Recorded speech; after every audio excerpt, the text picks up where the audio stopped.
Welcome back, everyone. This is GTA Failer with another odds and ends video. In the very first video of this series, we tackled the intro missions in the beginning and an old friend.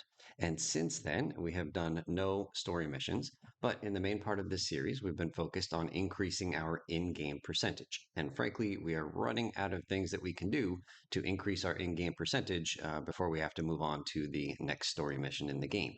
And so all that's left at this point in the video series is the vigilante mission and also the unique jumps over on the Eastern Island. And we will tackle those in the next two main videos in this series.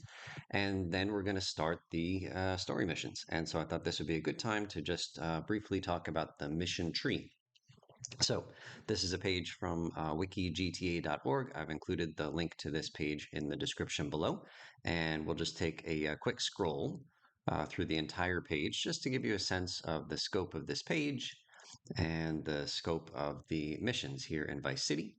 And then we will take a closer look at all the missions that are coming up and some of the choices that I'll be making as I make this video series. All right, so as I mentioned, we have only done these two missions, and the next story mission, the only story mission available to us now, are the ones in the Ken Rosenberg chain. So we'll tackle the party and back alley brawl and jury fury, and then we'll have our first choice to make. You can see the tree branches. So we could either do the final Ken mission, which is called Riot, or we can head over here and start the assassination missions. So the Mr. Black chain opens up after completing jury fury. So what I plan on doing is generally when I have a choice between two branches, I'm going to try to complete the final mission of any given mission giver earlier rather than later.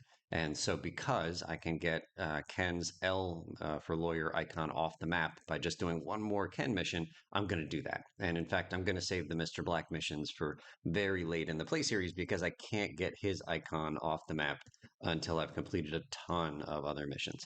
So Mr. Black is coming very late, but then once we complete Riot, the Ken icon, the L will disappear, and then two new icons will pop up. That's what the two branches of the tree represent here. So we could either do the Avery missions or the Cortez missions. So if we take a look here, you can see that there's two Avery missions that are available right away, but this third and final Avery mission isn't available until we've completed Phnom Penh. And these missions aren't available until we've completed Guardian Angels. So we're going to hold off on Avery. We'll tackle the three Colonel Cortez missions. Then we'll tackle the first few Ricardo Diaz missions. And then we'll kind of jump back and then do the next Cortez mission. And then at that point, after Phnom Penh, then we can come back and do all three of Avery. So anyway, there will be choices that I'll make. And I haven't even made all of them in my own head yet. But the basic idea is I'm going to try to get icons off the map sooner rather than later when I have a choice. Okay, so continuing down, once we finish the Diaz missions, that unlocks Kent Paul. Kent Paul has this one mission right here, and then all hands on deck will unlock. That's the final Cortez mission. And then Tommy will get his mansion and he'll have a sequence of missions as well. That'll be pretty cool. A couple of these things here have numbers on them, so we'll talk about those soon enough. Umberto missions here, Auntie Poulette over here, Mitch Baker's Strand, and then Publicity Tour is the final Love Fist mission right there. Okay, and so, and then these are the final Mr. Black missions, but again, those are coming very late in the series. All right, so let's talk about some of these ones with numbers. So, number one here, Shakedown, has a 1 next to it. What does that mean? Well, let's take a look down here at the notes. 1, you can buy assets after completing the mission Shakedown. Right, so you complete Shakedown, which is the second Tommy mission, and that unlocks 1, 2, 3, 4, 8 different assets that you can purchase. So we've seen some of these around the map already. A little icon right outside of each of these 8 locations that it looks like you can walk into the icon and purchase, but we haven't unlocked the ability to purchase yet. And if you walk into one of those icons now, it'll just say something like, come back later, you can't buy this property yet. And so once we complete that shakedown mission, then all 8 of these will become unlocked for purchase. And each of these 8 assets has 1 or more asset missions associated with them. And so the 4 here up on the top each have actually three of them have just one task associated, one mission. So the boatyard, you can do Checkpoint Charlie. It's a little boat race. Cherry Poppers has one of my least favorite missions in the game, distribution, but that jingle in the ice cream van is pretty cool. Pole position has lap dance. The less said about that one, the better.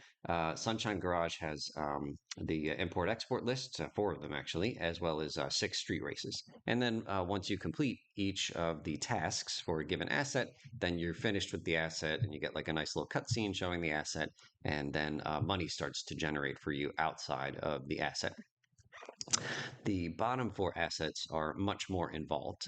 Let's skip Printworks, but Kaufman Cabs, you can see, has three different asset missions. The film studio has four. The Malibu Club has four. The job, oh gosh, I'm not looking forward to that one. And then finishing the job unlocks the two Phil Cassidy missions. And then Printworks is, in some sense, the kind of culminating asset. You got these two missions right up here, spilling the beans and hit the courier. And then Copland is required. So Copland is the final Tommy mission up here. But once you've finished Copland and hit the courier and five completed assets, so five of these other seven, you have to have totally finished the asset missions for, then you unlock the penultimate mission in the game and the final mission in the game. So Keep Your Friends Close is the culminating mission in the game. It's the one that when you pass it, you get the credits to end the game, and you can keep playing the game after you pass Keep Your Friends Close. And you don't need to have completed every mission up above in order to have unlocked this culminating mission in the game. I think that we will in our video series, but anyway, that's the ultimate goal there. Okay, so that's the one, and then three is just listed because in order to do these final two missions, you need to have completed Copland among other things. Okay, and then finally, loose ends. This is kind of weird, but loose ends has a two next to it, and it says, whoa, it says down here the mission loose ends will be available after completing checkout at the check-in and the shootist. Right. So the shootist is down here. It's one of the Malibu Club missions. And then check out at the check-in. Well, obviously you need to do that Mr. Black mission before unlocking the next Mr. Black mission. And then there was one more mission that is required. Let's see, check out. Oh, it's just those two. Yeah. Okay. So right. So loose ends. The final Mr. Black mission requires that you complete this Malibu Club mission as well. Okay. So that's roughly the plan. And if you have any input on the mission tree, the decisions that I make, feel free to throw them in the comments. But I do have an order right now written in a spreadsheet for my plan on working my way through this mission tree. Thank you so much for watching, and we'll see you real soon.